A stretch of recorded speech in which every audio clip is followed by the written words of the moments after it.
Number पढ़ना है जी 6 number करा P बटा Q, P बटा Q इक्वल टू नॉट 0, मतलब Q का मान कभी 0 नहीं होता है। तो P बटा Q के रूप की परिमेय संख्याओं के अनेक उदाहरण लीजिए। अनेक क्या करना है, उदाहरण लेना है, मतलब जो P बटा Q में हो और वैसे क्या करना है, अनेकों उदाहरण लेना है जो P बटा मतलब बाटा के रूप में हो, ठीक, मतलब परिमेय संख्या के रूप में। परिमेय संख्या जो P बटा Q के रूप में होता है उसे परिमेय संख्या बोलते हैं। तो ये कह रहा है कि P बटा Q के रूप की परिमेय संख्याओं का अनेक उदाहरण लीजिए, मतलब अनेकों एग्जाम्पल लेना है जो किसके रूप में हो, P बटा Q के रूप में। अनेकों उदाहरण लेना है जो P बटा Q के रूप में हो। अगर है जहाँ P और Q पूर्णांक है, जहाँ P और Q का है जी पूर्णांक है, ठीक है। अब कह रहा है देखिए जिनका एक के अतिरिक्त अन्य कोई घनिष्ठ गुणनखंड नहीं है, जिनका एक के अतिरिक्त कोई घनिष्ठ गुणनखंड नहीं है, मतलब एक के अतिरिक्त अन्य कोई घनिष्ठ गुणनखंड। घनिष्ठ का मतलब होता है जो शामिल सभी में हो, जो सभी में शामिल होता है उसको बोलते हैं घनिष्ठ, ठीक है। मतलब एक के घनिष्ठ कोई दो मतलब अन्य मतलब गुणनखंड नहीं हो। मतलब जैसे मान के चलिए हम कहें कि 5 है और 3 है, तो बताइए 5 एक से भी एक देखिए 5 में एक से ही भाग लग जाएगा और 5 से, इसमें बताइए एक और 3 से, ठीक है। तो अब बताइए अगर हम इसका गुणनखंड निकालते हैं तो एक गुण ऐसा हो जाएगा, होगा ना। तो बताइए एक और एक दोनों में क्या है, शामिल एक है, तो एक का हो जाएगा घनिष्ठ, एक का हो जाएगा घनिष्ठ, मतलब दोनों में शामिल होता है उसको क्या बोलते हैं, घनिष्ठ। बात समझ में आ रहा है, जो दोनों में शामिल होता है उसको क्या बोलते हैं, घनिष्ठ, ठीक है। मतलब एक के अतिरिक्त कोई घनिष्ठ गुणनखंड नहीं हो, ठीक है। और जिनका शांत दशमलव निरूपण प्रसार है, ठीक है। और क्या कर रहे हैं, शांत, और क्या होना चाहिए, शांत, ठीक है। क्या आप यह अनुमान लगा सकते हैं कि Q को कौन सा गुण अवश्य संतुष्ट करना चाहिए। तो हमें क्वेश्चन देखिए शॉर्टकट में समझिए, तो हम कहेंगे का एक ऐसा उदाहरण दीजिए जो P बटा Q का मतलब परिमेय संख्या के रूप में हो, ठीक। अनेकों उदाहरण दीजिए जो परिमेय संख्या के रूप में हो, जिसका एक के अतिरिक्त कोई घनिष्ठ गुणनखंड नहीं हो, मतलब एक ही शामिल हो और कोई शामिल नहीं हो, ठीक है। जो का हो शांत हो, जो का हो शांत हो, भाग करने पे क्या हो जाए, शांत हो जाए। ये यही हमें क्या करना, उदाहरण देना है। ये कोई बड़ा क्वेश्चन नहीं है, देखिए अभी बना देते हैं। चल देखिए जैसे हम दे सकते हैं हल अगर करेंगे, तो अगर हम इसका एग्जांपल देंगे तो हम दे सकते हैं, देखिएगा लिख सकते हैं 5 बटा 7 बटा 5 दे दीजिए, ठीक। 3 बटा 2 दे दीजिए, बात समझ रहा है, बात समझे। अब और भी लिख सकते हैं 19 बटा 10 दे दीजिए, या ठीक है 21 बटा 10 दे दीजिए, कोई दिक्कत नहीं है।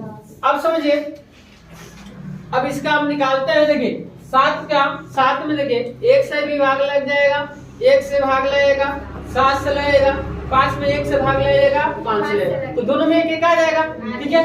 बात समझ में आ रहा है।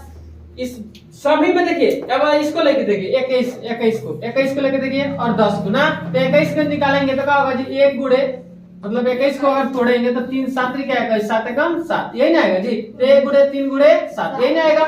अब देखिए 10 को तोड़ेंगे तो 2 5 10, 5 कम 5।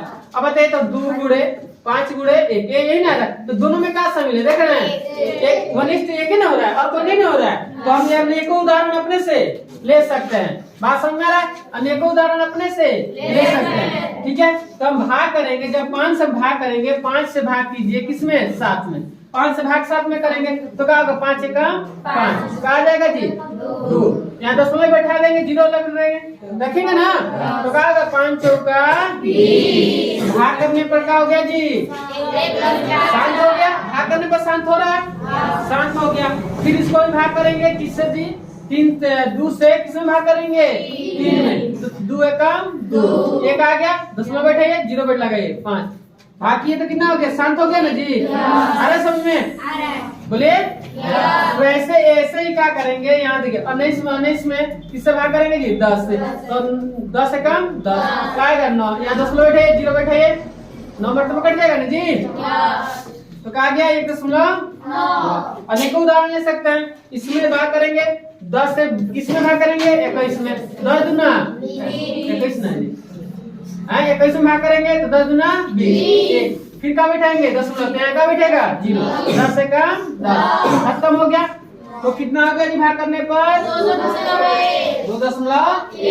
तो बताइए शांत हो रहा है कि नहीं हो रहा है? शांत हो रहा है। अब कह रहा है का कि अब वो शांत भी हो गया, मतलब क्वेश्चन कर रहा था कि P बटा Q के परिवेश संख्या उदाहरण लीजिए। तो P बटा Q बटा में है ना जी, परिवेश संख्या के रूप में है, बटा में है। अब कह रहा है का एक अतिरिक्त कोई घनिष्ठ गुणनखंड, मतलब एक के अतिरिक्त कोई घनिष्ठ गुणनखंड नहीं हो, एक मतलब दोनों में शामिल हो ना। अब चेक करके बता दिए कि दोनों में क्या मिल रहा था, एक। अब कह रहा है जिसका 10% का शांत हो, तो 10% का है शांत। तो बताइए भाग करने पर पूरा पूरा कट रहा है कि नहीं कट रहा है? 10% शांत हो गया। अब कह रहे हैं क्या आप यह अनुमान लगा सकते हैं कि Q का कौन सा गुण अवश्य संतुष्ट करेगा? तो एक चीज याद रखना, अगर शांत पहचानना हो, शांत, तो जिसके नीचे मतलब P बटा Q है ना, तो Q मतलब Q के मतलब जिसको Q के नीचे मतलब Q का मान 2 और का होना चाहिए 5, 2 और का होना चाहिए 5, तो क्या होगा? शांत होगा, नहीं तो नहीं होगा। बात समझ, कोई भी संख्या होता है P बटा Q को, हमें पता है कोई भी संख्या P बटा Q के रूप में होता है। तो हमें याद रखना, मतलब ये क्या हो जाएगा? अंश हो जाएगा और नीचे वाला क्या हो जाएगा जी? तो हर का मान मतलब जिसको हम Q मान के चले, हर का मान 2 होना चाहिए और नहीं तो 5 होना चाहिए, और नहीं तो दोनों होना चाहिए, 2 और 5 दोनों होना चाहिए। ठीक है, 2 और 5, मतलब बात समझ रहा है? दोनों एक साथ होना चाहिए, नहीं तो सिर्फ 2 होगा, नहीं तो सिर्फ 5 होगा, तो हम कहेंगे शांत है, नहीं तो नहीं होगा। बात समझ में आ रहा है? तो याद रखना, अगर नीचे 2 सिर्फ आ जाता है तो संख्या क्या हो जाएगा? शांत। अगर सिर्फ 5 आ जाता है नीचे तो क्या हो गया? संख्या शांत होगा। और दोनों आ जाता है 2 और 5 तो क्या हो जाएगा? शांत होगा। लेकिन अब मान के चले हम कोई दे दे, कोई संख्या दे दे, मान के चले 81 बटा अगर 5 दे दे, कोई पूछेगा शांत है कि अशांत है? तो बिना भाग किए ही बता सकते हैं शांत है, बिना भाग किए हम बता सकते हैं कि शांत है कि अशांत है। तो सिर्फ कोई भी संख्या दे दे तो बताइए शांत है क्या अशांत है? याद रखना, नीचे 5 तो शांत। अगर हम कह दे कि बताइए 8 बटा अगर मान के चले 8 नहीं, मान के चले हम दे देते 11 बटा 2, शांत है क्या अशांत है? सिर्फ 2 नीचे ध्यान देना, नीचे 2 भी आ जाए तो शांत, नीचे सिर्फ 5 भी आ जाए तो शांत। और कोई दे दे कि नहीं, बताइए इतना जो संख्या है इतना शांत है कि अशांत है? तो बताइए शांत है क्या अशांत है? अगर 10 का गुणनखंड निकालिए, 10 का गुणनखंड निकालिए, 2 बचे 10, तो हम कर रहे हैं तो 729 बटा 2 गुणे 5 आ रहा है, 2 और 5 आ रहा है ना जी। तो नीचे देख रहे हैं 2 और 5 आ गया तो क्या है? 2 और 5 आ जाएगा तो बात समझ में आ रहा है? कोई दिक्कत? या कोई भी संख्या दे दे ऐसे, मान के चले ऐसे कोई संख्या दे दे, लिख दे 5 गुणे 2, शांत है क्या शांत है? अगर ऐसे दे दे कोई संख्या और दे दे 3 दे दे तो 2 और 5 होगा तभी होगा। अगर कोई और संख्या आ जाता है इसके साथ में, 7 दे दे, मान के चले 7 और दे दे तो क्या जाएगा? तो हम ऐसे पहचान कर सकते हैं कि कौन शांत है कौन अशांत है। डायरेक्ट विधि है पहचानने के लिए, 10th क्लास में पढ़ना है। बात समझ में आया? बोले चलिए, तो समझ में आ गया? लिखिए।